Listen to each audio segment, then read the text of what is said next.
Okay, we'll go now on to our next guest.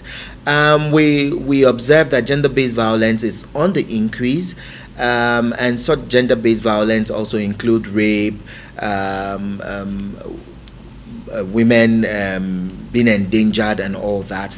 Well, I don't want to go into details of that. I just want you to watch this interview we did with barrister Aysha Osori as she threw more light on what gender-based violence could be and ways she thinks that we as a society can stop or at least reduce gender-based violence. A lot of times, I've jokingly also said here that sometimes when we look at gender-based violence, majority of people see gender-based violence as men violating women. But it will also shock you to know that women also, we've had instances where women also violate men and all that. Though it's on the really minute percentage, but then it also happens. So we'll go over to barrister Aysha Osori as she talks to us on gender-based violence. Inviting me. My name is Aysha Osori. I live in Abuja. I'm a gender activist. I'm a lawyer and a writer, and I believe in equal opportunity for everybody. So that drives what I do. It's a very huge topic. I mean, there's two ways of looking at gender-based violence right now. Some people believe that we're seeing more cases just because it's more in the media. We're hearing more stories about rape, children, people in school.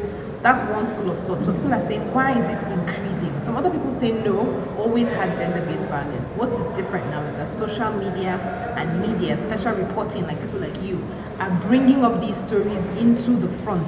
That people who are victims are being less afraid of sharing their stories, and that's why we're hearing more about it. For me, I look at the issue of gender-based violence from two main levels. One is a sense of what I'll call legal frameworks. So not just laws. We have Violence Against Persons Act that was finally signed by President Jonathan just before he left office in May.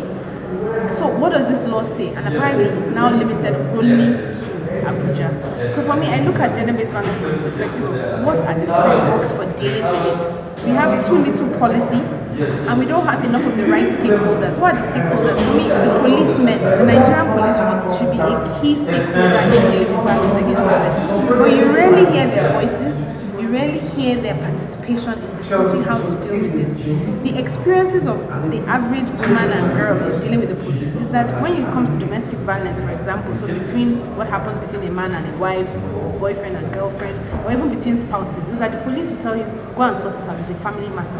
But it's not really a family matter, it is a social issue where we need the intervention of the police. The other level aspect of policy is the judiciary. So even the few people that take these matters to court, what happens? There has been a story going around about a girl called Sugar Belly who reported a rape case. And in her blog, this is yet to be stuck, she accuses Nigeria of only successfully prosecuting 18 rape cases. 18. 1-8. When daily in the news we hear about people being raped, even young girls as young as 3 and 4. So how can we have a prosecution rate of only 18 rape cases in the whole country? So for me, it's a damning indictment on the police and the judiciary, and that's where we should be focusing our attention. You know, enough of us talking about it amongst ourselves, gender activists. How do we pull in the judiciary and the prosecutors and say, why are there not more cases coming in? This brings us to another level of intervention that we must look at, the medical sector. So for you to successfully, for example, prosecute a case of rape in Nigeria, apparently you must go to a public hospital. You go to a public hospital, you say, oh, excuse me, I've been raped, or my teacher has raped my child. As we saw recently in Freedom Radio in Kano, where a mother said her son, unfortunately, had been raped in their school. So for those kind of cases, you go to the hospital. Instead of the hospital to do medical examination to determine rape, they'll be checking you for HIV, or if you're a woman, if you're pregnant. What has that got to do with the issue? They're supposed to be checking for semen, signs of tearing and force. Do you understand? But they don't do those things. So for me, 3 key stakeholders need to be involved in fighting violence against women. 1 is the police, 2 is the judiciary and the prosecutors, and 3 the medical sector. Where are our rape kits? When a young girl has been raped and she goes to the hospital, what are they going to check her for? So for me, that's where we should really be focusing the bulk of our advocacy. And that's before we even go to the universities. Our universities are another haven where there's a lot of violence against women and girls. As teachers, as lecturers, as students, what are we going to do about that? There was recently a scandal in Calabar, University of Calabar, where a girl accused the Dean of Faculty of Law of raping her. And nothing has been done about it up to now. So we need sexual harassment policies in our universities. highlight that, okay, when you enter as a student in year 1, it gives you a book and says this is the sexual harassment policy of the school.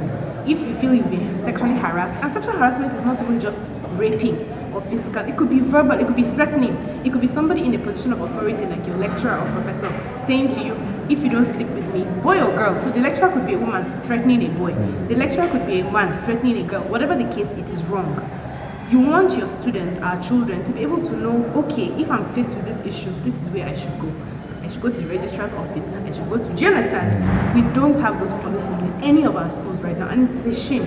So, for me, there's so many gaps, so many interventions that we can work on without even going to the legislators. Legislators seem very busy. They don't seem to have time for us. If they're not fighting for wardrobe allowance, they are fighting themselves. So let us help ourselves. Let us gather the key stakeholders and get them together to say, look, let us do something concrete and critical, practical to stop violence.